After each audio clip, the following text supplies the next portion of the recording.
evening, everyone who has joined us. Welcome to this session with Guneeta Singh Bhalla. We'll go ahead and get started. This is a very special meeting in our speaker events.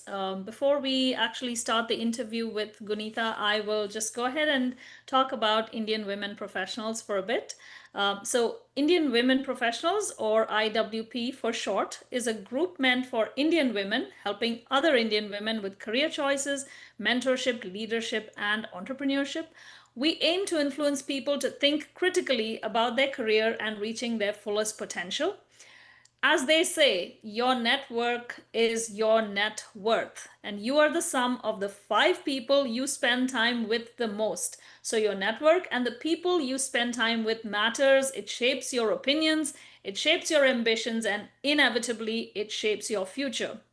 Now, I want you to also think about these events which we bring to IWP as where we bring these remarkable women to speak to you. I want you to think of it as your masterclass in bravery, leadership, and resilience.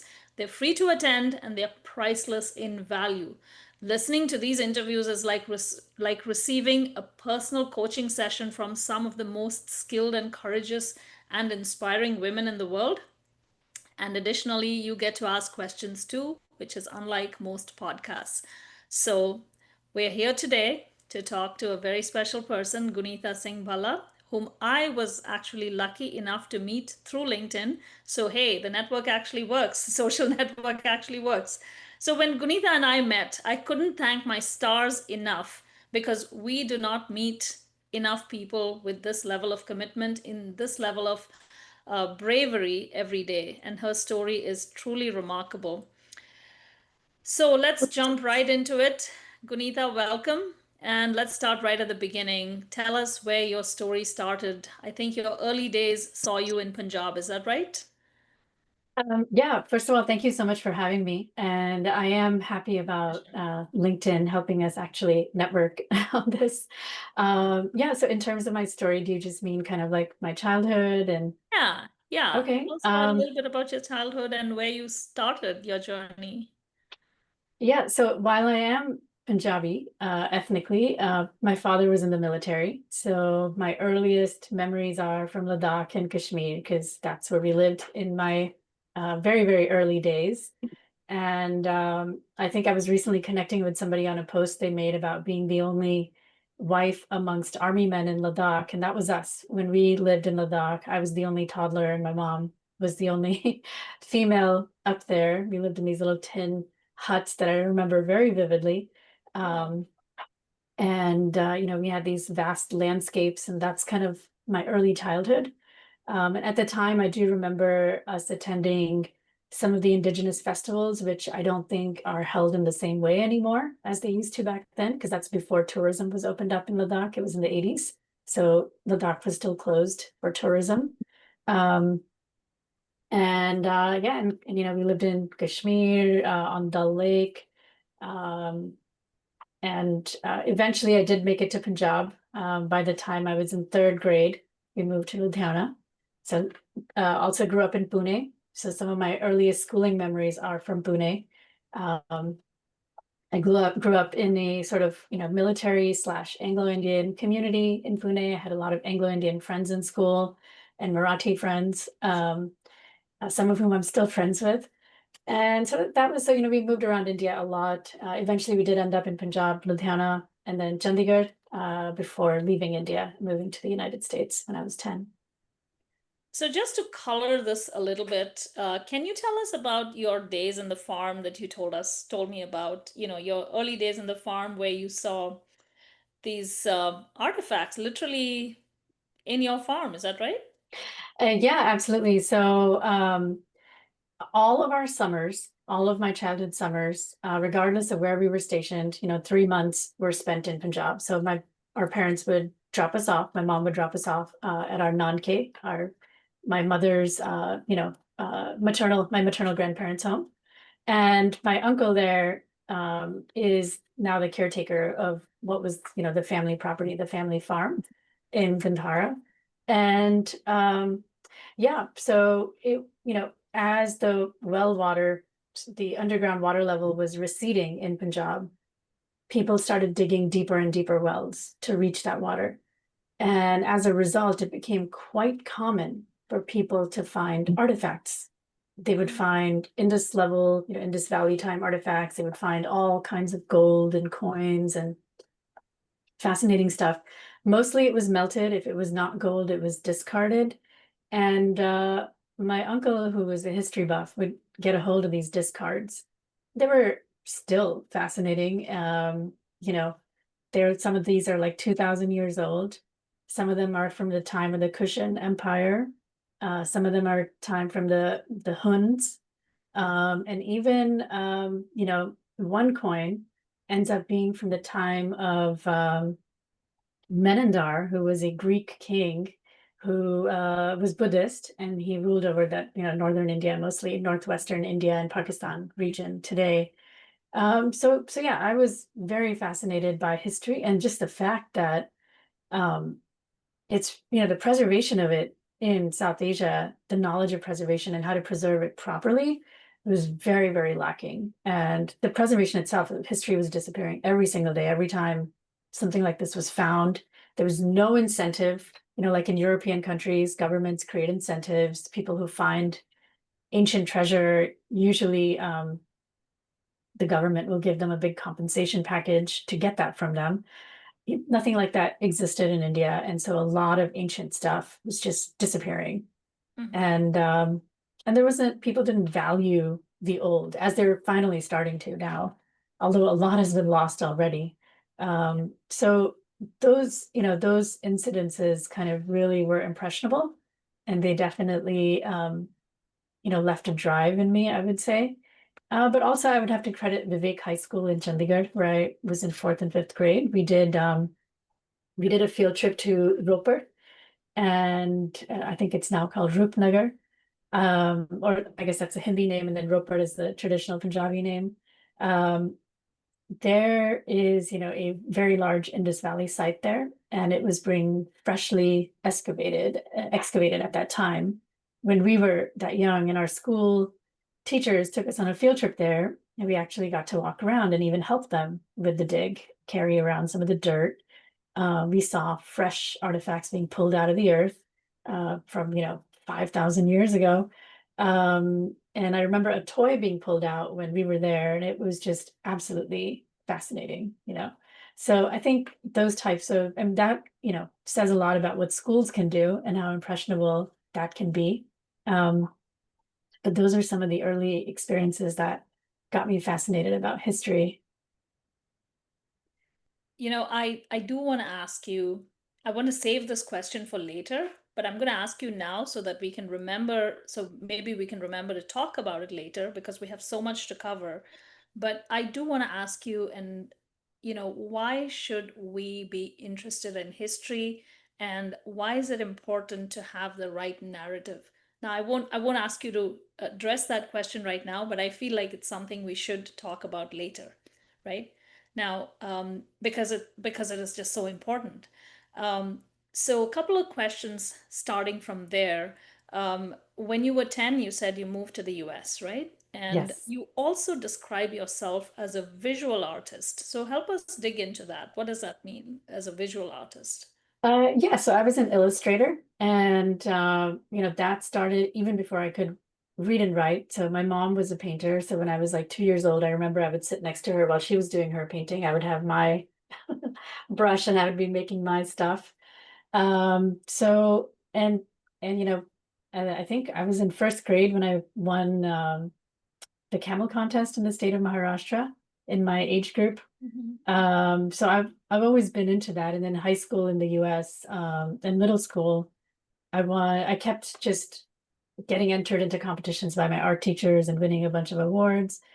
So yeah, everyone was expecting me to go to art school, and I had applied, and I was planning to go, but I decided that I didn't want to do something that was so natural to me and that I enjoyed so much as a career, because it would put a lot of pressure, and it would sort of make it like impure. And at least that was my thought when I was 17, and I didn't want to do that. So I switched to aerospace engineering because I wanted to I love the idea of going to space and the space shuttle program. I grew up in Florida, close to the Kennedy Space Center in Orlando. So I tried that, but then I wasn't satisfied with the lack of, engineering is not about the fundamentals, it's about practicality. I was Mhm. always wondering why some of these equations were derived the way that they were. And they were like, oh, you need to go to physics and mathematics if you're into that. So I ended up in physics and mathematics. And yeah, so that's And kind of what ended up happening. so you do describe yourself as a physicist. So basically you're saying you didn't actually go into engineering because it wasn't the pure science of it which you Yeah, really enjoyed. And you kind of went into physics and became a physicist because that is the aspect that you liked. yeah. Now, one point I want to bring up because I think we Indians, I don't want to stereotype, but we kind of tend to fall into the you know, go into engineering so you can have a better career point of view, and we tend to suppress some of our artistic capabilities, right? And I feel like you're a great example of how you can have a good focus on the arts. You can be an amazing artist, and at the same time, you can also follow a career in the sciences. And I'd love for you to comment on that a little bit because I feel like a lot of us, especially parents, we tend to fall in that, into that stereotype. I'll admit I'm one of the first ones who's guilty of this. So, Yeah, interestingly, my family was the opposite. My mom Mhm. wanted me to go into the arts. So she was already rebellious against that stereotype. And she was very upset when I went into the sciences. But, physics is not the same as engineering. Mhm. Physics is not gonna, I mean, these days, I think physics is more in demand in the tech industry, but physics is more fundamental. It's not as practical as engineering. Um, so I don't know if Indian parents would be into physics as much, at least back in the day. So yeah, physics is very artistic. Mathematics is very artistic. People don't think of them as creative endeavors, but they're highly creative endeavors. I Some of see. the best physicists and mathematicians I've ever met are usually also practitioners at a high level in an artistic field. They're either they might be musicians, like amazing musicians, or Yeah, they yeah. might have some other artistic talent that they're very, very good at. So I think creativity goes hand in hand with those more fundamental fields. That's very good to know. And I wish I knew that like earlier. Like I wish I knew that like 20 years earlier, I would say. But that's a great thing to know. And I think that also gives us a good segue into your life as a physicist. So how did that happen? You said that you finished your high school and then you went into the art of physics from there. Yeah, so I went to college first as an art major, as a Oh, okay. yeah, as an illustrator. I went in as undecided actually initially because I had a bunch of art scholarships and I didn't want to give them up. So I went in as undecided. But ultimately, I'm sorry, somebody's ringing our doorbell. But ultimately, I switched to physics after the first 2 years. I declared physics as my major after the first 2 years, which has been you have to declare it. Um, so yeah, so that's kind of how it started. And then, of course, I ended up getting my undergraduate degree in physics with a minor in math. Um, and I ended up getting my PhD in physics. I see. Okay, and this was when you were in Berkeley? No, so I did my undergraduate at University of Florida, and because I grew up in Florida, so you get the in-state tuition and everything. Yeah, yeah, yeah.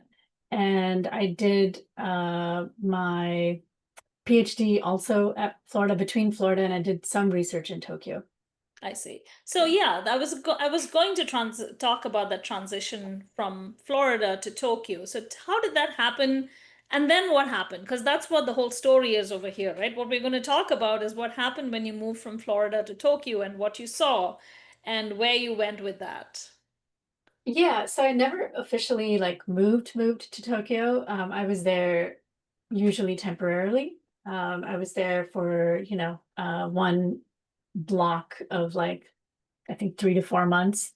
Um, And there, I visited Hiroshima. So I was there on a fellowship from the National Science Foundation, Yeah. and a lot of perks came with the fellowship. Like the Japanese government gifted us all these high-speed rail tickets so we could travel, encouraging us to travel. Nice. And so, of course, I took those up. I went to Hiroshima, was one of the places I visited, and it was very impressionable.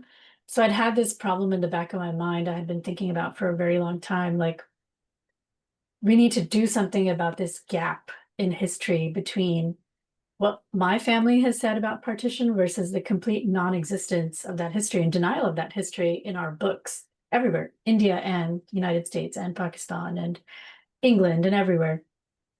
This was back around 2008 where I got that aha moment in Japan. But I had been thinking about it like way longer than that, since the 90s. Um, and after seeing the Hiroshima Peace Memorial, after seeing the oral testimony archives at the Peace Memorial, which are absolutely incredibly well done. But after seeing how those testimonies they bring that event to life in a way that no book and no films can, even though I'd watched films and read books on Hiroshima. I understood at that time what we needed to do, like for partition, the way to ensure this history does not get erased as it was being erased in 2008. It had become like non-existent almost in the public memory, outside of, maybe academia. Um, the idea was, well, we need to record these stories and popularize them. And so that was sort of the genesis of the idea for building the partition archive. Now, I must say that it was an incredible thought, and it was an incredible aha moment for you because here we are, how many years later has this book come out? Well, this just came out last year. So it came out 14 years after we started in 2010. Right. So 14 years. It took 14 years to build something like this. Yeah, And um and I would say that 14 years from now you wouldn't have these number of stories, right? Because we're talking about a population that's diminishing, those very, that yeah, were alive during yeah, the partition. So absolutely. so tell us, where did you start and how did you even, so the idea was born in your mind. Many of us have ideas that are born in our mind and they die in our minds, right? We feel there's a lot of the time, many of us, right, we have this sudden spark and we think, hey, that would be such a good idea, or but we don't follow through. So what was your first step when it came to following through? So you had this conviction, you had this idea, hey, it's important to tell these stories. You had a spark right there, and there's a long gap, or there's a quite a bit of distance between the idea forming and you planning your first steps. How did you plan those first steps and how long did it take for those first steps to come into action? Yeah, it wasn't that methodical, to be honest. It was Mhm. very visceral and very like a it was a very deep drive, Right. and so the idea had been there, like I said, for since I was very, my teenage years, Hmm. and finally there was a spark. This is what we need to do, Yeah. and then the urgency, like, oh wow, that generation is almost gone. We need to go after them as fast as possible. So I started talking about it in 2008. I talked to many people about it. I talked about it in India. I talked about it in Punjab and Delhi, in Florida, in New York, New Jersey. People were not really buying the idea. They were not that interested. They were like, who cares? So what, this thing happened. It must not have been a big deal. Pardon me, I'm just fixing my headset here. Um, but it's when I moved to California that winter in 2000. So I moved to California in 2009 for a postdoc at Berkeley. And in 2009, I visited India, and that is when I first recorded stories. So I visited, again, I was, in Faridkot in Punjab. I started talking about it. That's my nanke, my maternal grandparents' home. And my family was like, it's not like that interesting. But then I was at a bookshop near the old fort and palace. Faridkot is a former city-state. Before India, it was an independent, before modern India, it was a Mhm. princely state. Um, and in fact, interestingly, a princely state that had been around all through the Mughal Empire, and everyone had been around for at least well over 1,000 years that we know of. We don't even know how much older than that it actually is. Um, but there's a little shop by that fort, and it was run by a bookshop. It was run by a freedom fighter. I had just gone over there to check out the bookshop and see if there were, books. A lot of times in places like Faridkot in those days, you could find these old books that were relics of the British Empire, and they were left over Mhm. and out of print. So I used to love kind of going over there and checking these out. And he was like, "Why don't you record my story? I was a freedom fighter." And he's like, nobody wants to listen anymore. But he's like, it needs to be told, because the history that he kind of understood, Yeah. this disconnect between the history that is popularized versus what actually happened. So I was like, that was the first person anywhere ever that was like, yeah, let's do this. But as we were talking, somebody walked in and he was like, oh, you overheard the conversation. He's like, I'd love for you to record my parents. And he's like, why don't you come immediately? I happen to have my camera with me because I used to travel everywhere with one of those big camcorders of the old Mhm. days. Mhm. So I Mhm. was traveling with it. I just loved filming stuff. So I went with him to his parents' place and just recorded their stories. It was a very poorly done recording. I didn't even know there was such a thing as oral history at the time. So I did not know the skill. I didn't have the skills. I didn't know the art form um, to do it properly. But we have those stories. They're very short, like 20 minutes each. So those were the first. Then I came home, I showed them to my family, and they were like, oh, wow. And so my family suddenly got really interested. I only had one day left in India, and they filled it up with people from nearby villages who were telling their stories. So I recorded a whole bunch at that point, came back to the United States in 2010 in January. um, Wanted to record my grandmother's brother when I was back in India, but I didn't have my camera with me that day. So he's like, I'll come back next time.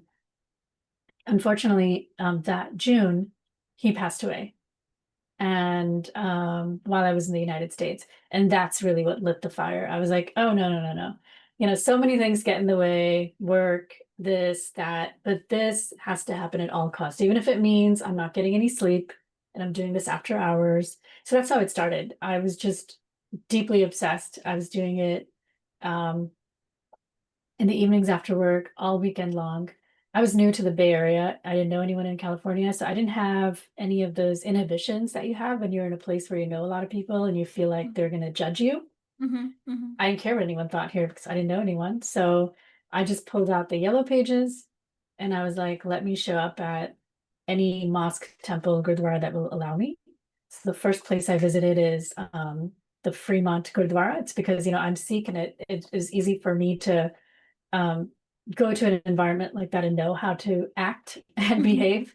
And I have to just go back really quick. Like, I grew up in Florida, but there was like hardly any South Asians, Uh-huh. completely disconnected from Indian culture, South Asian culture, completely disconnected from all of these, little nuances, like the various divisions and the various judgments that people have Mhm. towards each other. So I didn't grow up with any of that. So I came here with a blank slate, pretty much.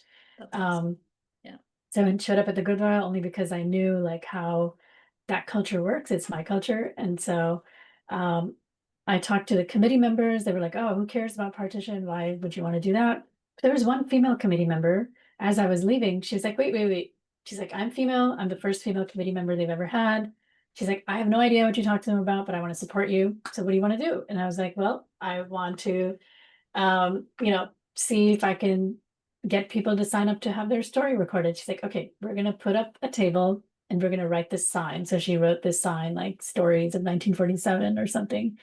Um, Within minutes, like 30 people lined up. And that's when I knew. I was like, they want to tell their story. They just haven't had a platform to. Yeah. And so, yeah. And Punjabi is a language that I speak fluently, having grown up partly in Punjab and coming from a Punjabi family.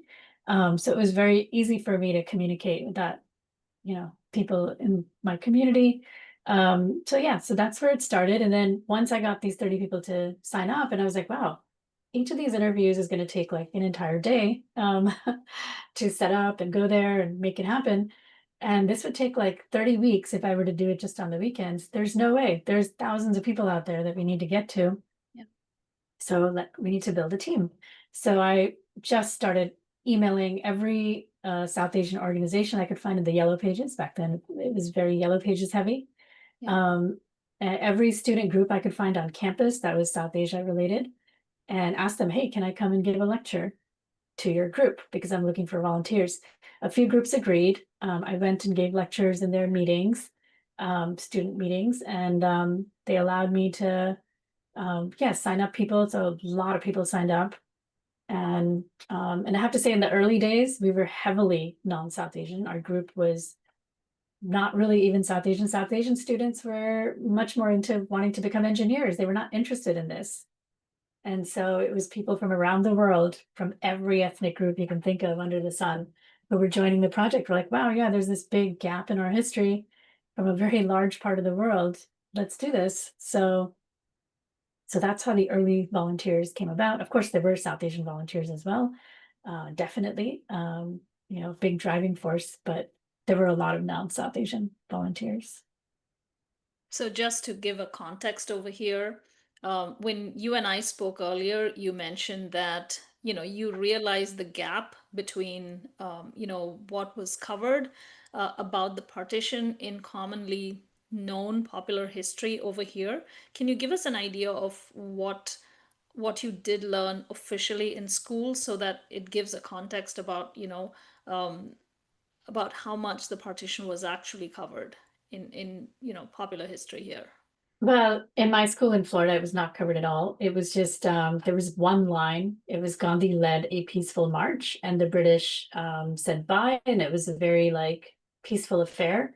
And I was like, wait a second, that completely clashes with what my grandmother said, with these millions of people being impacted. And when it was brought up to my teacher, she's like, well, it must not have been as serious because it's not mentioned in our textbook. Maybe your grandmother was exaggerating. And so that's when I realized, like, oh wow, like unless these, something needs to be done, people think that it's not true. And it was very frustrating. I think it was a very deep frustration that drove this whole work.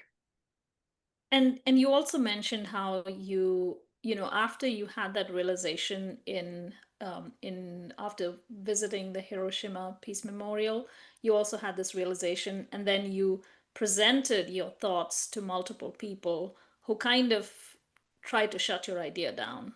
Is that right? And I would you say that a lot of the time we tend to present our ideas to those whom we know and whom we trust and who are close to us.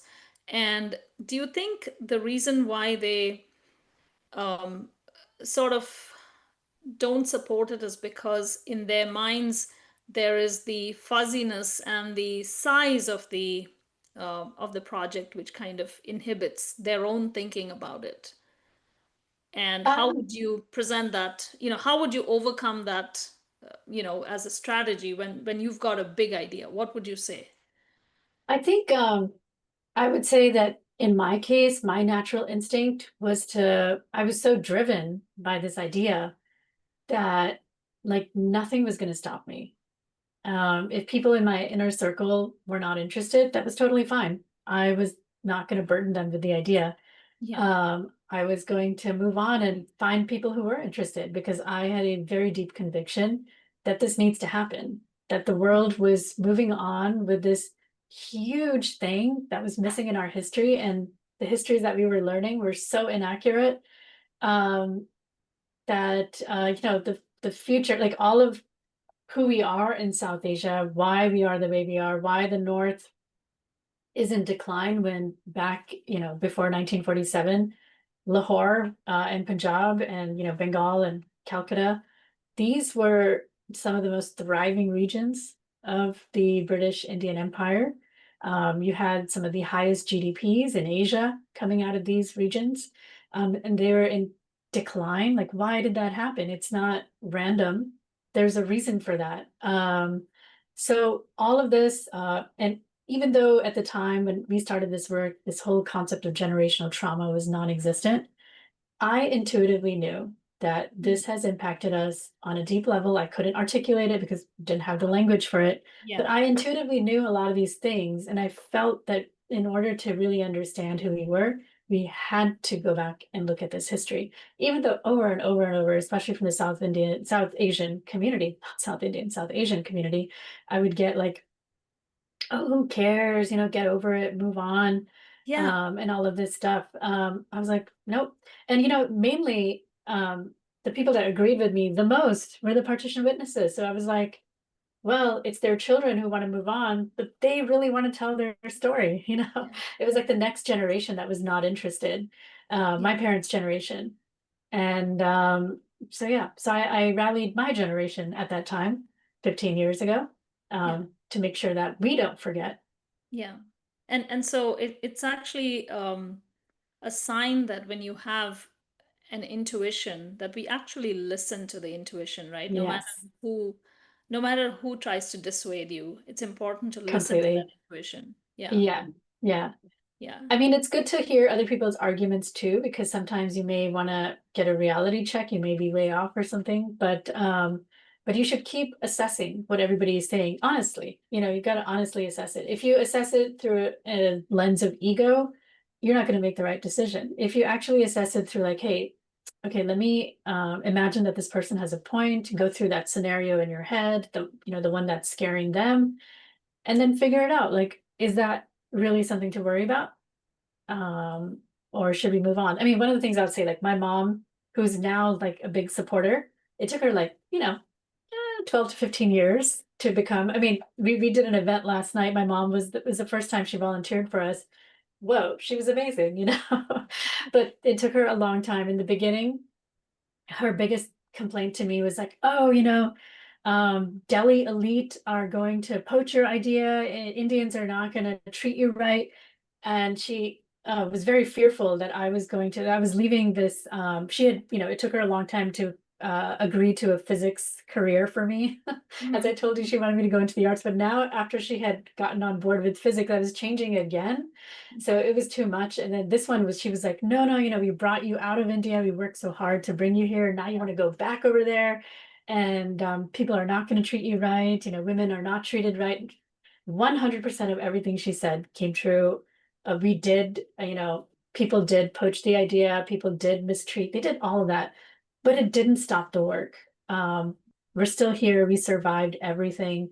And yeah, all of those things do exist in India. And the way I see it, now that we know about generational trauma, we're like a very traumatized people from not just, everybody wants to blame it on the British today, but if you really look at the nuance of history, that's just not true. We have so many other things. Um, we have caste politics, we have socioeconomic. So Oh, something. sorry, Okay, go ahead. we have socioeconomic problems. We have so much intertribal, intergroup wars, even just within South Asia. But I've seen books come out recently where, our diabetes and so on is being blamed on the British Empire. I just don't, after having done oral histories of thousands of people, I can tell you that's not true at all.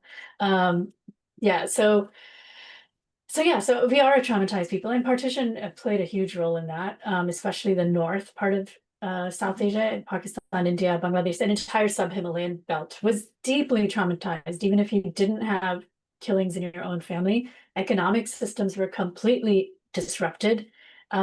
Everything was disrupted. And even, farming, you had farmers who had been living in an area for generations. They had knowledge.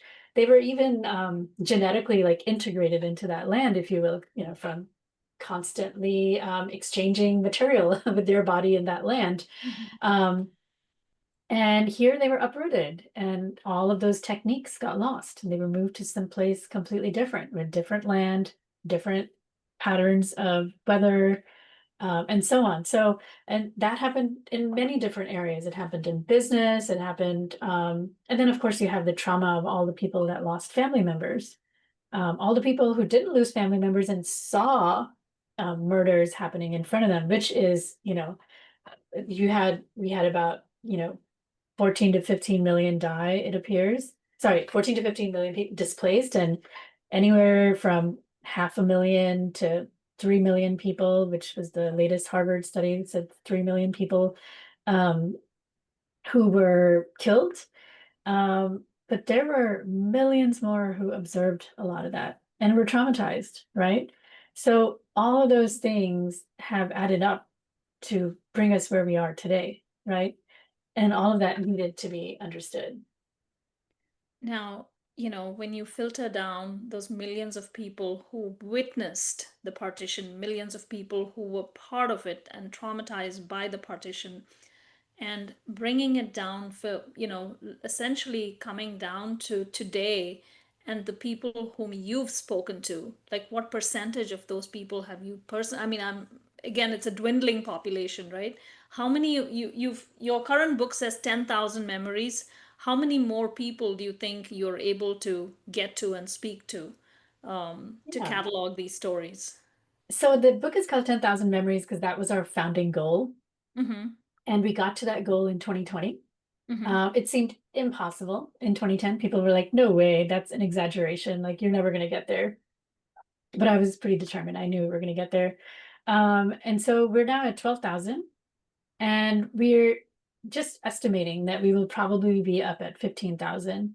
15,000. But people are dwindling. The population of witnesses is dwindling very fast now, especially after the pandemic.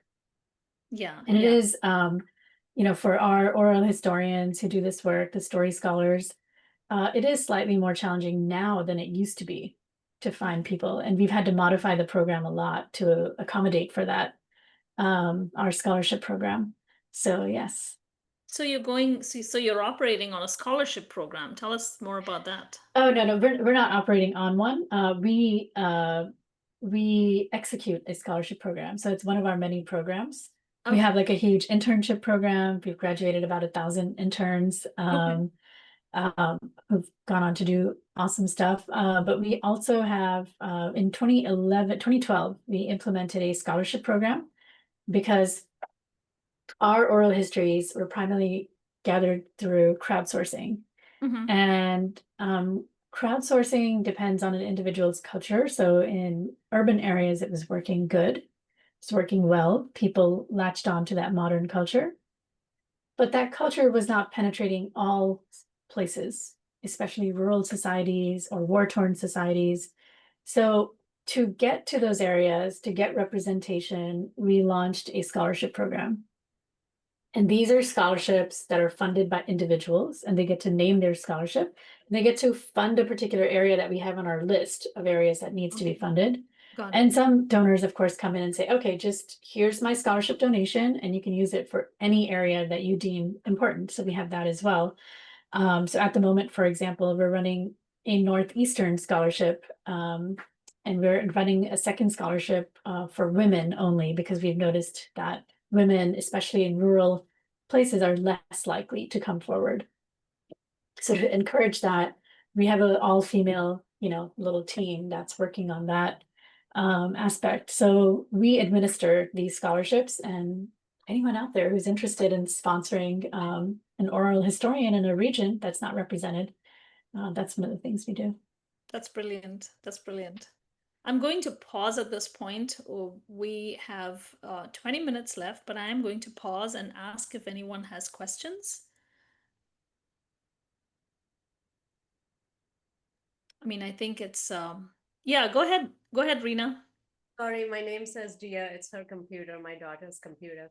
Oh, I'm fascinated by archaeology and history. I steeped myself in Egypt the first 6 months of this year, and I know Indus Valley dates to the same time as the old kingdom of Egyptian history. And Egypt is so well funded. The country runs on tourism. Archaeology is their key GDP product. But where I was going is that, like you said, there are so many histories and so much remains. Like, what I'm fascinated by the partition is all the Havelis are still in Pakistan. For example, the Kapoor Haveli is there, and some of those buildings still stand, and they're like totally in a bad shape. I mean, were you able to visit any of those iconic places and as part of this? And maybe since those people have big platforms, if we could engage someone from those families, those really renowned families. I know besides the Kapoor Haveli, there is multiple other Havelis. And also in India, in Delhi, there is this, now I forgot the name, in Chandni Chowk, there are multiple Havelis dating back to 1800s. I mean, any angle to that, or is that not relevant? It was just some passing thought in my mind. Thank you. Oh no, totally. I think it's totally relevant. Yeah, like I was at the Mirza Ghalib Haveli, which is not as well funded as it should be, given how prominent he was in history in Delhi, right? So yeah, this is an unfortunate thing in both sides. So you have some amazing architecture on both sides of the border that's left over that really needs to be preserved. That has a lot of history attached to it. And one of the things that's disturbing to me and that's happening in Punjab is descendants today will want to revive some of this architecture, or people who inherit it, but they'll tear it down and rebuild it in marble. So you lose the original completely. And that's where we can learn from places like Egypt. And I think a second place is both in terms of the Indus Valley time that you refer to, and in terms of these post-partition realities about, just architecture from the 1800s. Unfortunately, communalism is preventing preservation, because on the Indian side, there's this narrative of wanting to project some religious ideals from today to 5,000 years ago. There's a very strong push for that. Even though we know at one time India, our ancestors were probably Buddhist, because that was a majority religion at one time in the northern part of India. So, in Pakistan, the Indus Valley people were not Islamic. And so you do have, unfortunately, some of the very strong religion-based ideals that are holding both sides back from engaging in reasonable scholarship, to be honest. So Swati, I think you had a question, right? Do you want to unmute? Yes. Sorry, I wasn't able to raise my hand. Guneeta, amazing session. I wish we had this for 2 hours because this is really incredible. I have two-part question, and I'm asking this question more like as a professional or a founder of this group. From your reference, as Indians, we focus more on things which have a tangible value, whether it's a profession, whether it is stuff that we do even outside of our work life, anything which basically in short kind of translates to a dollar amount or a recognition amount, if you may. So there's one thing about being excited about stuff yourself and being motivated yourself, but my question is coming more from the leader or a founder or a person who's trying to get this message out there. So my first question is this. You said that there were a lot of people who were ready to tell the story.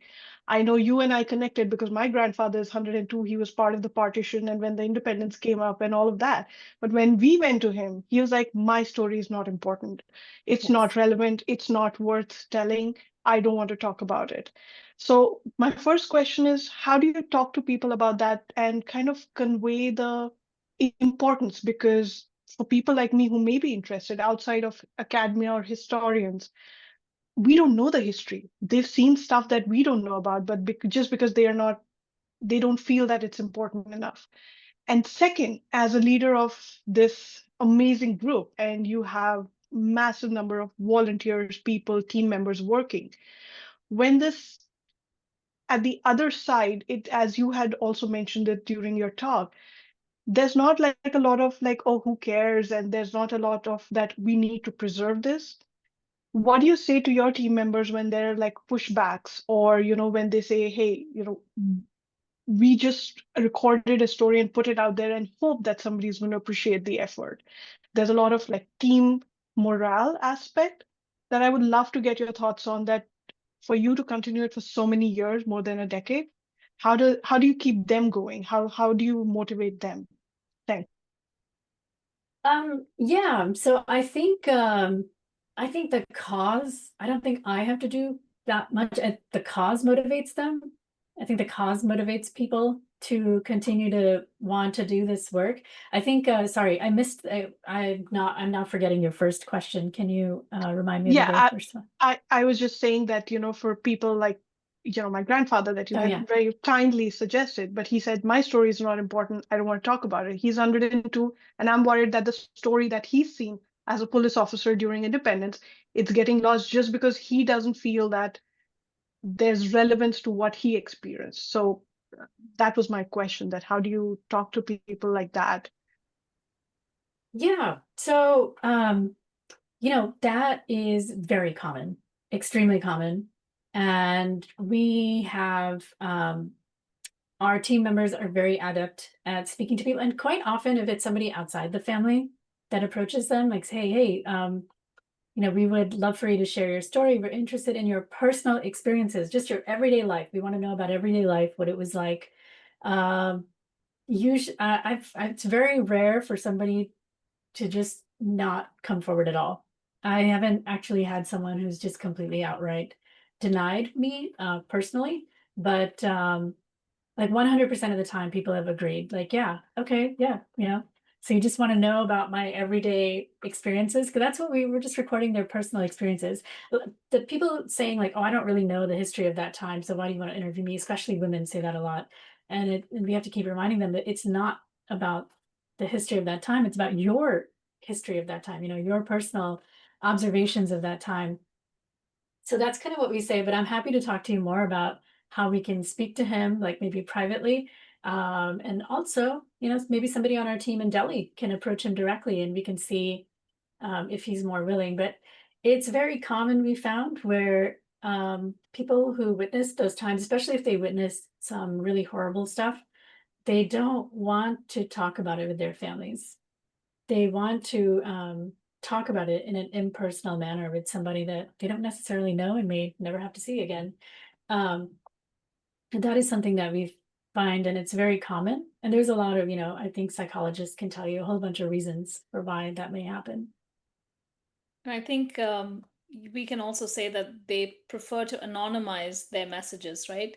Which in some sense invalidates it if they don't have, if there's no specific name and date and place to it, then it, anonymizing it too much also sort of invalidates it as far as history is concerned. Is that right? Yeah, I mean, people are, we give them a whole, and this is slightly related to what you're asking, not 100%, but we give people a whole bunch of, possibilities of how their story can be used and see how they're comfortable. Like, are you comfortable with it going on YouTube? Are you comfortable with being available for research and so on? And so they will agree to some of those, and for others, they want to be anonymous. But yeah, in our archive, we do encourage them to be, forthcoming. And the way the interview is structured, it doesn't really incentivize embellishing or wanting to hide anything. It's kind of almost like a confessional, Yeah. a beautiful exchange about an entire life that somebody has lived. Yeah. So it's like a very emotionally engaging experience for the two people in the interview. And I think it's so far from what I've observed with the interviews that I've been engaged in and thousands of other interviews that are coming in. It's a very cathartic experience. People who are like, oh, I don't really have much to say. But when you start talking, these are the same individuals that sometimes end up having multi-day interviews because it turns out they have a lot to say, actually. Um, and I think, yeah, I think Swati, your grandfather, uh, yeah, I mean, he's 102. My gosh, he will be a treasure trove of stories and information. That's amazing. So we can definitely talk more about how we can speak to him. No, thank you. It was more like a general question, but yeah, we're trying as a family to convince him. He was on the private security of Jawaharlal Nehru, so he's seen stuff. So we're really Wow. trying. So we're Wow. really trying for that. So yeah, but it was more Yeah, like a general question. But thank you for answering that. of Swati, you didn't course. say that first. You should have Yeah. mentioned that first. That just adds a whole new perspective to that. Completely. Anjali, go ahead. Anjali, are you able to Sorry. unmute? Yeah, go ahead. Yes, I am. I'm outside, so apologies for any additional sound. Guneeta, you mentioned a little bit about crowdsourcing. Can you talk a little bit more about how that happened? I know I've spoken with you about it a while ago. I just want to refresh my memory too, but also I think just the process that you developed and that you still continue, I think is pretty fascinating. So if you could expand on that a little bit. Yeah, so the process of crowdsourcing, the idea came from the department I was in at the time, UC Berkeley's physics department, where physicists, there's this difficult problem of protein folding, which is now solved, but physicists were not able to use computers to solve it. For our computers at the time, it was a very difficult problem to solve, but the human brain could solve parts of it. And so what they did is they broke up the problem into lots of tiny problems and spread it across screensavers, like thousands of screensavers that people could use to help solve this protein folding problem in small pieces. And it worked. They were able to solve the problem, and they called it crowdsourcing, this concept of spreading out the problem amongst many people in the digital age. Of course, crowdsourcing, one can argue you've had many examples of it before the digital age, where people come together to build something bigger than themselves. But yeah, so the digital age example was what encouraged us because we were operating in the digital age. And so we essentially started teaching workshops online twice a month for free. First, they started in person, then they became online. That was back in 2012, they went online. It was our first webinars were held at that time. And people would join in from around the world. We would advertise them on Facebook. And then they would go out in their communities, record these stories, and then upload them to us. And uploading video back then was very hard for most places. Bandwidths were not big enough. So we had gotten into the UC Berkeley Skydeck at that time. And there was a group of hackers. They were basically, software engineers across from us. They were in a company called Cloudless, a startup, and they offered their services, and they helped build a proprietary tool that would allow people to download or upload their files in little pieces. So even if they're internet, like in India and Pakistan at the time, internet connections were very, very choppy and bad.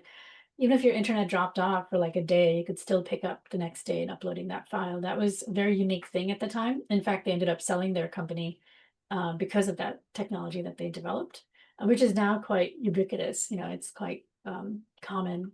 So that's kind of how we did our crowdsourcing in the early days. And the idea was to have global reach.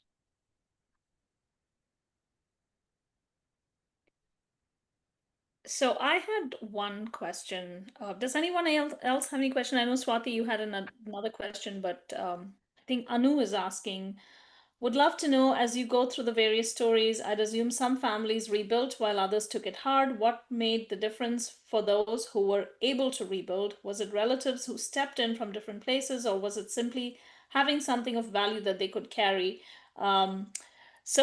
Before you answer, Guneeta, I do want to say, Anu, you should buy the book, because I read the book, and I read quite a few stories, and I think a lot of it is explained in the book. But go ahead, Guneeta. Oh, sorry, could you repeat the question?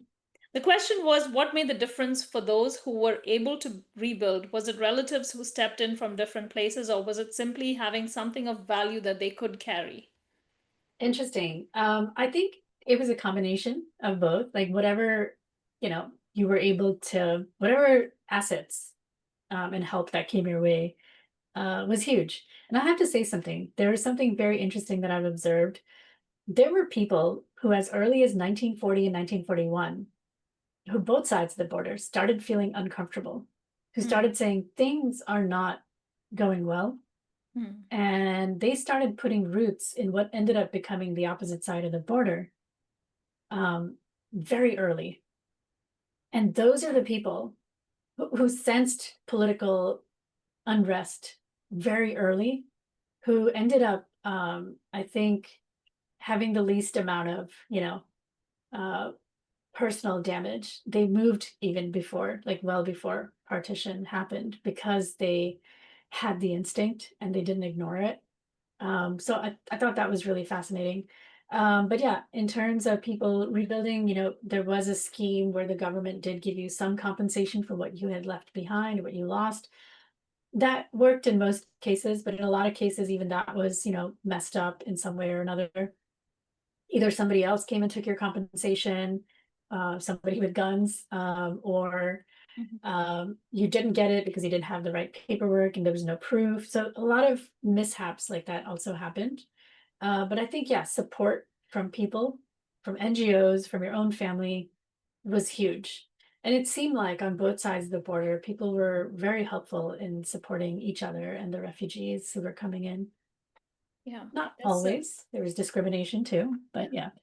and community came, right? I mean, from what I could read, it seemed like community came through. So at the end of the day, it seems like, people need to be valued more than process. Yeah, community came Individuals. through. Yeah.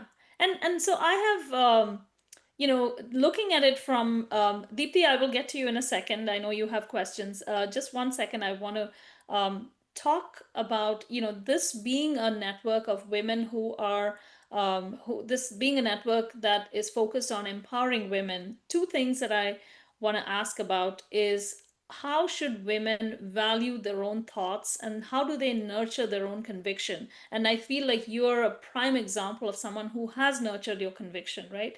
Like, many of us have convictions, to start a business or to solve a problem, to start something new, to, when they find a space that has not been addressed in the market or, in society. How do you nurture your conviction? What is the one thought that you would say that they have to keep above everything else? Because there will always be dissent everywhere. Yeah, that's a really interesting question. Well, I think, if you do things that are self-empowering, it'll help you clarify your thoughts around that. Like, I journal. I've been doing that since I was very young. I'm thankful to my mom for getting me started as a kid. So I still journal. I do spend time alone in nature every day. I go on a daily hike. We have some wonderful steep hills and cliffs here in Berkeley, so that's great for that. And meditation, so I think once you get in touch with your you, you can get better at filtering out the noise and knowing like which of those ideas you really need to stick to and why. Yeah, yeah. I mean, I'm a big believer in all three of those, and I think every self-empowerment class teaches you those three things, right? Meditate, spend time by yourself, and journal. And I feel like that's the hardest thing for anyone to follow through with, and persistence is the key to all of that. Would you? Yeah, I agree. Yeah, persistence is the key. Even if you're not feeling like it. In fact, that's when you need to do it the most. Yeah, exactly. When you don't feel like it. Deepthi, go ahead, ask your question. Hey Guneeta, this is Deepti this side, and it was really a very nice talk. And thank you so much for sharing your journey. Uh, so, Thank you for being here. Miss, like, can you hear my voice? We can hear Yes, you. yeah. Okay, so my question is might be very superficial, but I really wanted to know, Miss, what advice would you give to like young women's or kids even, you have very quite interesting journey to means like to pursue your passion. So means who wants to follow both academic professional and the creative one? Yeah. So my advice would be, in a big way, especially in today's culture, with the way I see kids growing up now, is to move forward with compassion, is to not see the other, whoever that other is. Like, I think for a lot of young women, that other can be young men and vice versa, even. There's almost like a gender war sometimes. The other could be maybe somebody with a different political view. The other could be from another culture. So explore, explore the other through understanding. It's very hard to do when you're that young. I would say that's one thing. And then, pay attention to your true desires. Like, what do you really want to do? Explore that more. You can do that through extracurricular activities. You can join clubs, you can join groups, you can take classes. So I think those are all different ways in which you can really explore what you love, and then start to, work on that skill and start to build it up and Yeah, tell that's your nice. parents about it. Mhm. So looking back, all these, your academic and professional path, or even like your interest in a history. So, is there anything would you have done differently in balancing these paths?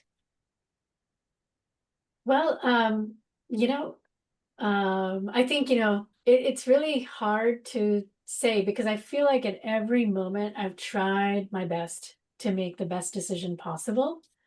Mm-hmm. I'm still so deep in it that I haven't been able to look back and do like a full assessment. So when I'm maybe not so deep into it, maybe once I retire, you know, I can look back and say, okay, I could have done that differently.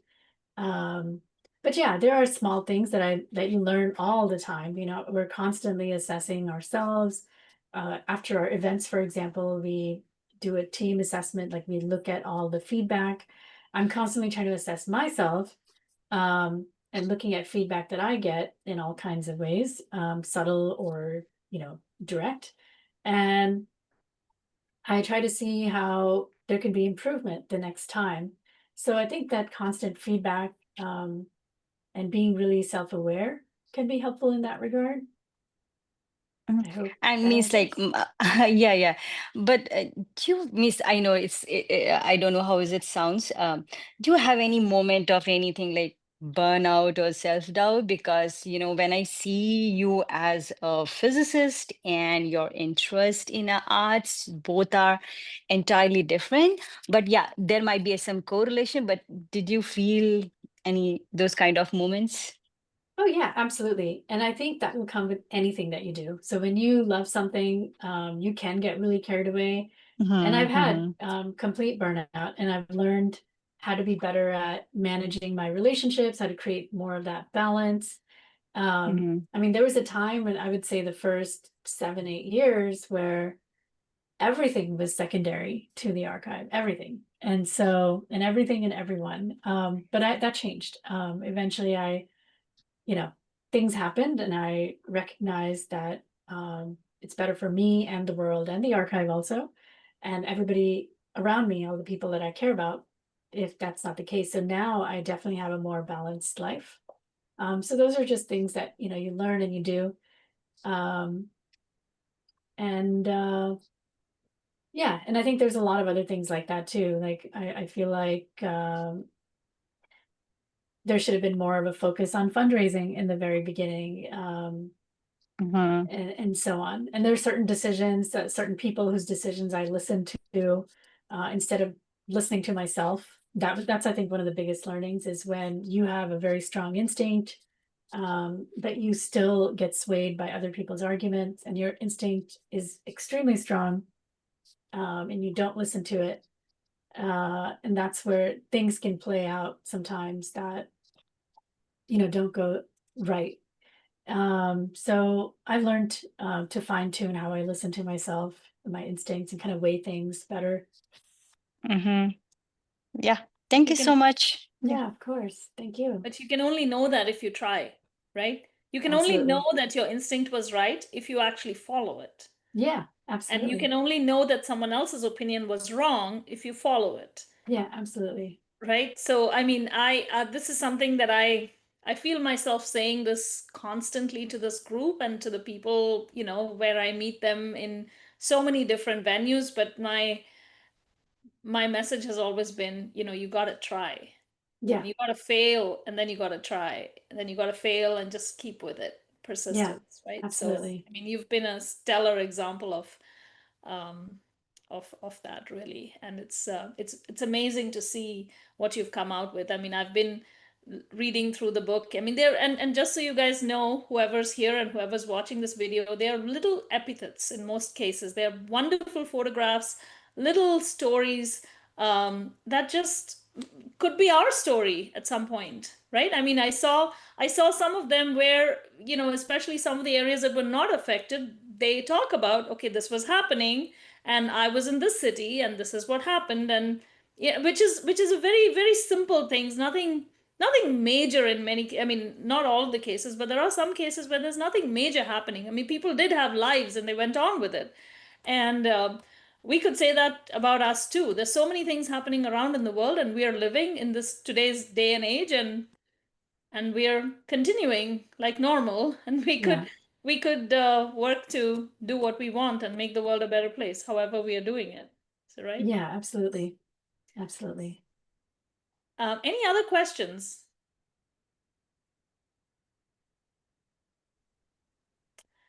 Jyoti, you unmuted yourself. Did you have a And question? yes, I do not have any questions, but first of all, Guneeta, let me congratulate you, and I love your voice.